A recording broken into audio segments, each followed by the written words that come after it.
Yo, this is the political perspective. I'm Reggie, aka Sweet Bullet. I am here with B, 3 exclamation points. And always What's up? remember, if you are not political, you do not have a perspective. So What you got for this week? Oh man, it's plenty of things to talk about. B. I think the first thing is probably the most obvious that really shouldn't be political, but it is, and it's the Epstein files. The Epstein files have finally been approved to be released. Trump signed the last part of the bill, so it went through the House and the Senate, and went to Trump's desk. And ironically, Trump has been just really critical of any Epstein talk. Just really from the last few months, he's threatened folks within the Republican Party. He's called it a hoax. Hilarious. He's had all types of deflections, and he's ran out of deflections. So now, he's been pretty much forced to accept that if he doesn't approve this, then it's going to look bad on him, because pretty much everybody is in agreement that this needs to be released, for the victims. Yes. See if there are any additional perpetrators, and just to satisfy people's idea that the government is always hiding things. And Trump campaigned on this, which is very interesting that he campaigned on this very specific point. But since he's got into office, he's been very reluctant to get these files released. So one of the questions that most people ask is, what is Trump hiding? What is so damaging that Trump doesn't want, these things to come out? And in Trump fashion, of course, once he signed for the release of the Epstein files, he started attacking Democrats who he says are in these files. I would question, obviously, everything that Trump says about anyone that might be in these files, but Trump's kind of his defense for most things are to say other people are the ones that you should be looking at, and not him. But there is already some damage that has happened.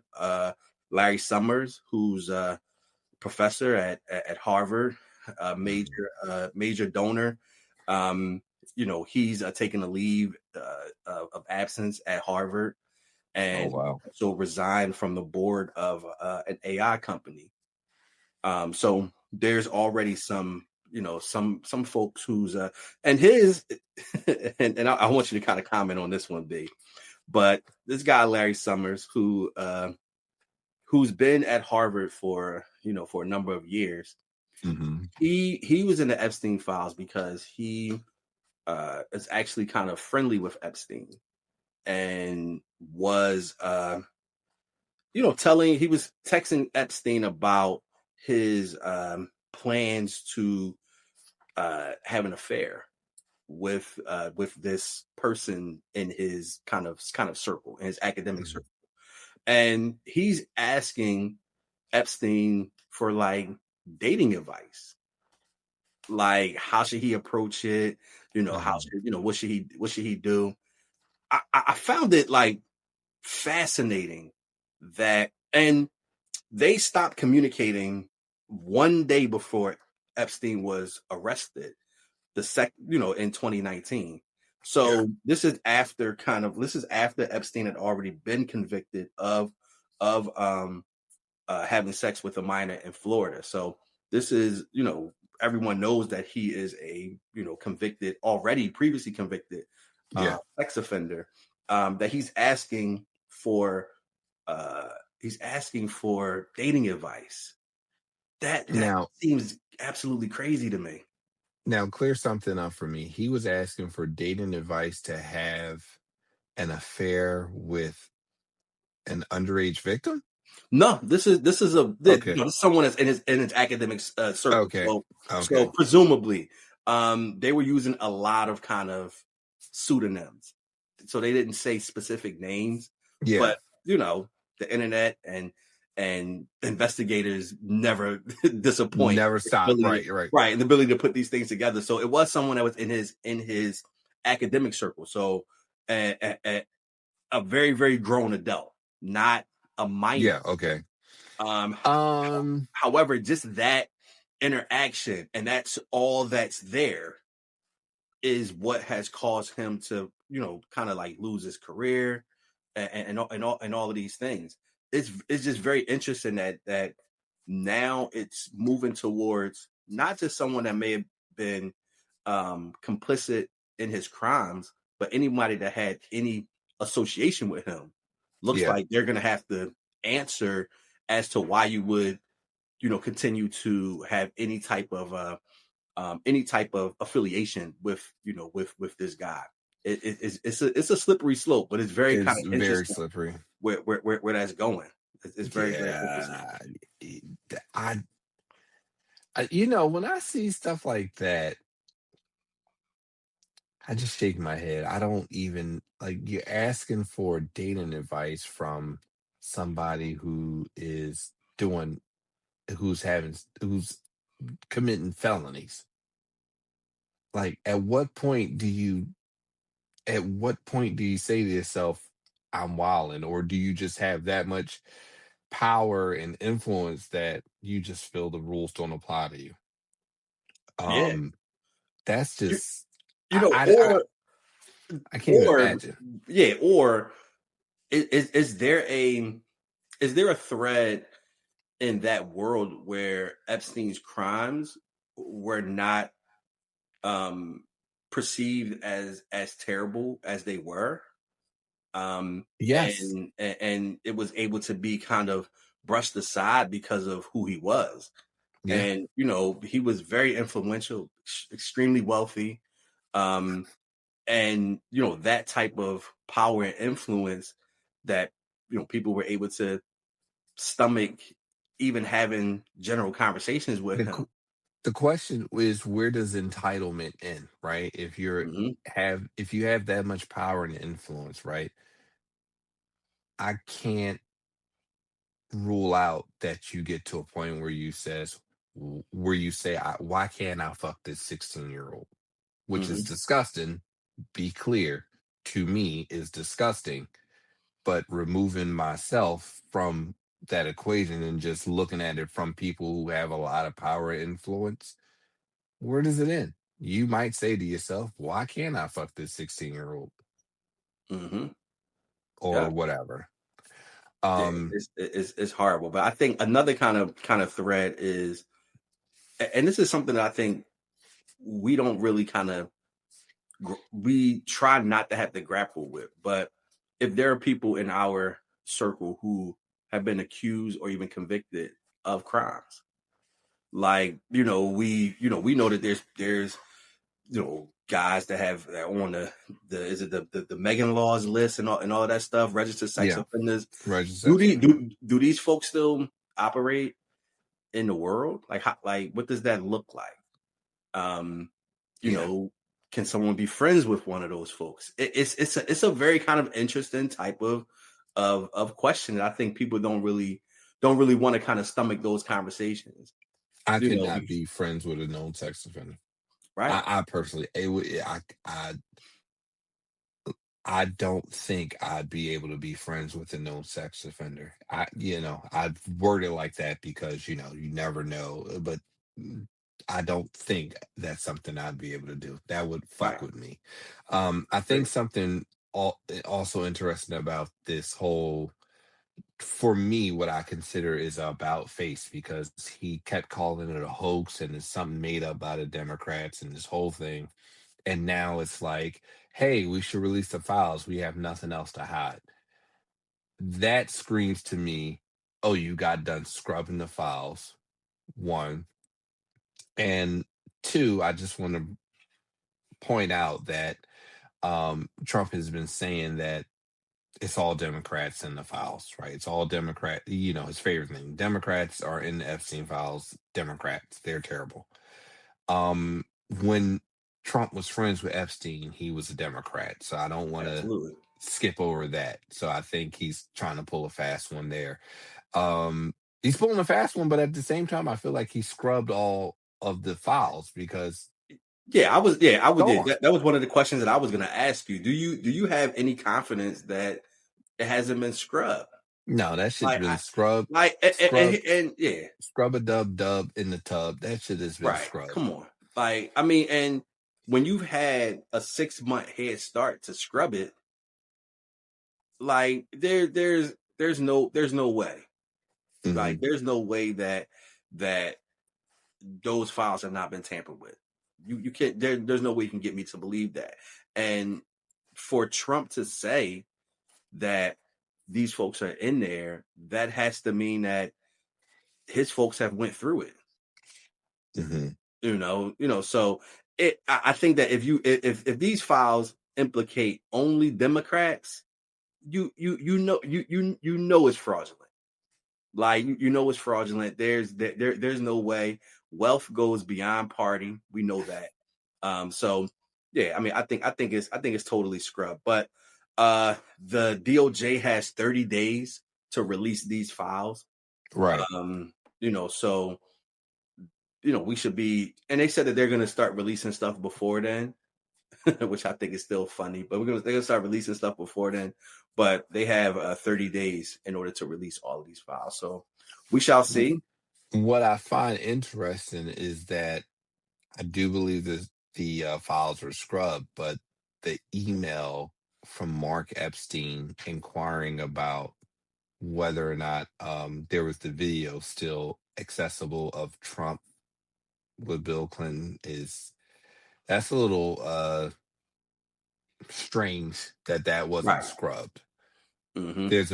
There's an email from Mark Epstein, Jeffrey Epstein's brother, alluding to Trump giving Bill Clinton. So I mean, that's that could explain Trump's his disdain for Bill Clinton. Yeah. Hatred for Bill Clinton. That's like you said, very, very interesting. Very, Yeah. very, very interesting. But what do you got outside of that, I mean, we got a few things. A Utah judge rejected a Republican redistricting effort. And also in Texas, a judge put on pause the Texas redistricting effort, which is interesting because in Texas the redistricting was paused because the judge felt like it was done strictly strictly by racial lines, which is illegal. Yes. And that is kind of the only fight that you really can have in the courts about redistricting. Like, the law says that you can't do certain redistricts that are specifically racial in nature. So the judge in Texas, who was a Trump appointed judge, felt as though the Texas redistricting was done on racial lines. Now, what's interesting about all of this redistricting is California passed their law to open up California to redistricting. So as a response to the Texas redistricting. So if Texas is not allowed to redistrict and California is, now that is just a total blunder from the Republicans, because they kind of started this whole kind of redistricting, this whole this arms race for redistricting that could possibly backfire if they're not even allowed to do it. And now California is going to be the ones to pick up these extra seats. So it's only on pause for now. So I think the judge has until January, or he's given himself until January to have a ruling. And also, like everything, is going to be appealed to the Supreme Court. So we don't know how that's going to be decided, because it is a court that does lean conservative. So we shall see. What up? What up? What up? It's your boy James, aka Ralph's favorite. Now I know you're thinking to yourself, James, why am I not watching the video? Chill. We're gonna get to the video. But before we do that, I want to say on behalf of TBD, we appreciate you for taking the time out to watch this video. And we appreciate you for listening to the podcast. More importantly, we just appreciate you taking the time to be with us, because you could be anywhere in the world, but you are here with us today. Now, here's what I want you to do. I want you to first like this video, subscribe to the channel if you're not, and then hit that notification bell so that way you're notified when we drop a new video. And remember, it's all TBD. Now let's go ahead and get back to that video. Real quick, off topic. I'm not sure if you had this covered, but I did see this today. I wanted your quick thoughts on this. We don't got to stay here. I did see that the U.S. Coast Guard is no longer classifying swastikas and nooses as hate symbols. No, I did not see that. You said the Coast Guard? Yes. That's interesting. I mean, without a lot of details, I would be confused as to why they would not be considered like hate symbols, especially contemporary usages of it, right? The noose is the noose should be kind of like not even debatable, right? But the swastika does have origins that were not Nazi. They were not racist. The swastika, like the cross, has been around for hundreds of thousands of years. The Nazis kind of made it their kind of their symbol. So there may be some historical argument for swastikas. I don't think that there's any historical argument about a noose. Like that's kind of that's kind of outrageous. But why the Coast Guard would Get not behind that. classify these? It like what are you really trying to say? I mean, unless what you're saying is that we're gonna now accept these symbols in the workplace, or displaying these symbols in the workplace will not be problematic. Right. It's acceptable. That has to be what they're saying. Yeah. Not to detour the political perspective. I just saw that and thought that was interesting. But go ahead. What do you got next? Well, that actually, I had something on my list that does have to do with displaying things that are unacceptable in different parts of the government. So, the pride flag display has led to the firing of a longtime FBI employee that sued the FBI because they displayed a pride flag next to an American flag. So they were terminated, and this FBI obviously has been terminating people for, for these types of like petty, symbolic terminations, to kind of weed out people who might be, in that community or just a supporter. But tying that into what you just said about the Coast Guard. So in theory, the Coast Guard is saying that, or the government in general is saying that you can display a swastika, you can display a noose, but you can't display a pride flag. I mean, and that just tells you how much our government is totally engulfed and entrenched in these culture wars. That a swastika can be okay or acceptable, but a pride flag cannot. But the FBI is being sued. I think the person had 16 years in the FBI, and they were terminated because they displayed a pride flag. So that definitely is connected, and shows you the difference in what someone can display, and it's absolutely just horrible, absolutely horrible. Next thing I got is Trump. Trump has agreed to meet New York City Mayor-elect Zohran Mamdani. He'll be meeting with him, I think, on the 23rd. in the Oval Office. How do you think that meeting is going to go, B? I think he might get sunned, Mamdani. You think Trump might son him? Yes, I think that's the intent. I think that's definitely the intent. I think it's definitely the intent. I'm interested to see how it'll go because Mamdani he talked cash money shit when it was confirmed he was elected the mayor in New York. He said, "Yo, Trump, yeah, I'm here. What the fuck?" He talked cash shit, so I'm interested to see how that'll go. But and Trump put out his statement saying like, that wasn't the best. You need me, and the way you started off is not the way to go about getting things you need done.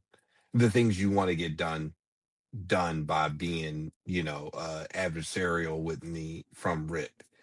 I'm just interested to see how it go. I don't really have a beat on how it will go, but I'm very, very interested to see how it go. What do you think? I mean, I think that Mamdani being somebody that is very new to politics, Yes. I think that he may push back in the hardest way that we've seen a politician push back. I'm hoping that he does. Because if he doesn't, then it's going to reveal some things about him. Like, I mean, Okay. I think that he has to have the same energy that he had on the campaign trail. He has to have the same energy that he had during his acceptance speech. And, based on those two things, to now kind of bend the knee, it is not going to be a good look for him at all. Yeah. He can't bend the knee. I believe that Trump is just going to troll him. That's what I believe. Hakeem Jeffries and Chuck Schumer, the last time they met Trump in the Oval Office, he went there to troll. I mean, they came there and Trump just trolled them with tried to give them the Trump 2028 hats, and there was nothing productive about it. Mm-hmm. I suspect that's what Trump wants to do. I just hope that Mamdani is prepared for the troll. Yeah. And can make sure that he can push back in the correct way. I completely agree. Yeah, definitely. Yeah, I completely agree. Yeah. It'll definitely be interesting to see and keep an eye out for. Because like I said, Mamdani, seemingly wants all the smoke, quote unquote, or wants all the smoke from Trump. And Trump is basically saying, I'm the president and you need me for money. And we Right. know Trump can be petty. So it'll just be interesting to see. Another thing that's in the news is a former GOP staffer. Her name is Natalie Green. She was just charged with faking a politically motivated attack. So she almost did a juicy smoulet. Juicy smoulet. That's what she's accused of doing. So she's accused of setting up a fake attack on her that she set up to make it appear like it was politically motivated, because these people in this stage attack wrote some politically charged things on her. I didn't see this at all. Yes, as an attack. So they apparently she's been accused of faking this attack, creating some fake kind of scars on her. Some things were written on her, and she was formally charged with it. She's facing right now conspiracy to convey false statements and hoaxes, as well as making false statements to federal law enforcement. This attack happened Let me see if I can see exactly when this happened. But she reported that she had been assaulted at the time during the summer, where there was a lot of political unrest. You know, I guess Yes. Charlie Kirk was killed. There was just a Yes. whole lot of unrest. And she said that she was assaulted. It was politically motivated, but now she's being investigated to see if it was an actual attack or she just created it for some reason. I don't know, but she's already been fired from her job. Jeez. So we will, we will stay tuned to see how this works out. But very very Definitely interesting. following that. Yes, for Very, sure. very interesting. I'll send you the article, babe. Last thing I got real quick is just um the border patrol Oh. is in Charlotte, North Carolina. They're in Charlotte, they're in New Orleans to assist ICE with immigration roundup. Now, I said the border patrol that is supposed to be there to protect the southern border or the northern border, but we don't really have too many issues with Canada. But they're now being taken from their jobs of securing the border to now they're part of ICE enforcement and immigration roundup in Charlotte and New Orleans. It looks like this. It looks like this is not gonna stop, and it almost appears like the notion that there were all of these criminals coming over from the southern border. I think we all realized that was not true at all. That most of the people that came here have been law-abiding Right. immigrants, people who are seeking asylum, and people who are Yeah. trying to be a part of the American dream. Yes. And it's becoming more difficult for them to actually find criminals. I mean, you don't even see the Right. MS-13s, the Trende Aragua. You don't see mention of that at all. So now they've gotten to the point where they have to produce. So now they're going into presumably any city, because I mean that's where you're going to have most likely you're going to have the concentration of immigrants in cities. And they're just going in there, and it looks like they're just rounding people up. So taking our resources from the southern border and using them for immigration enforcement within the United States and the states that are nowhere near close to the border. So I will say my algorithm has shown me a lot less videos of ICE taking people since the election since election day. Um and how election day turned out, a lot of Democrats were elected and surprising in a lot of areas. I wonder if that plays a part into what is being shown or reported, because I feel like before election day I saw a lot of ICE videos that were disturbing, and I haven't seen many of them since election day. I just noticed that was the cutoff point from the videos I saw of ICE taking someone out of their car who was not doing anything, to now I don't see it at all. yeah, nah, your assessment is correct. I haven't either. I haven't seen a lot of the videos that we Yeah. would see kind of constantly. And now that makes me think, that makes me think It's just all of, political and it's yeah, ridiculous. yeah, it absolutely is. So the last thing I got, I know I said the last thing, but Trump has actually threatened or has suggested that Democrats should be killed. I So saw this. I saw this Trump. today. So there's some Democrats who have been telling the military and people who are in the military that if there is a duty that is unlawful, that you should not follow this duty, Right. and you should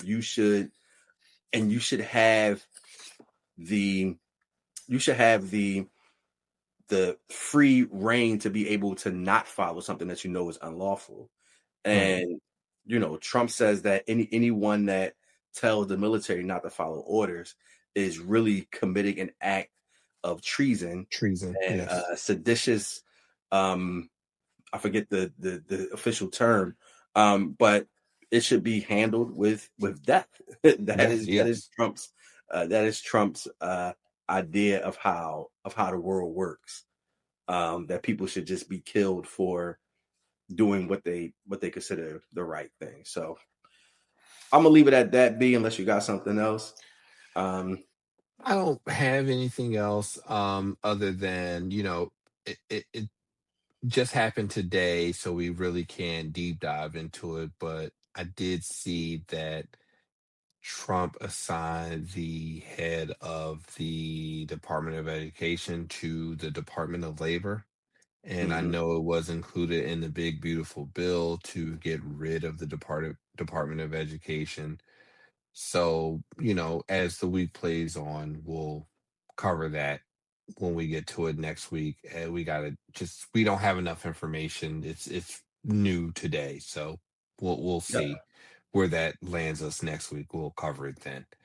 But other than that, another great political perspective as always. And you can take us out of here with the outro. All right. So I'm Reggie, aka Speed and Bullet. This is B explanation point. And 3X. this 3X. is 3. It's fine. Don't forget the 3. 3X. Don't 3 forget exclamation the points. 3 exclamation points. And always remember, if you are not political, you do not have a perspective. Thank you for watching this video. Please remember to like, subscribe, and hit that notification bell.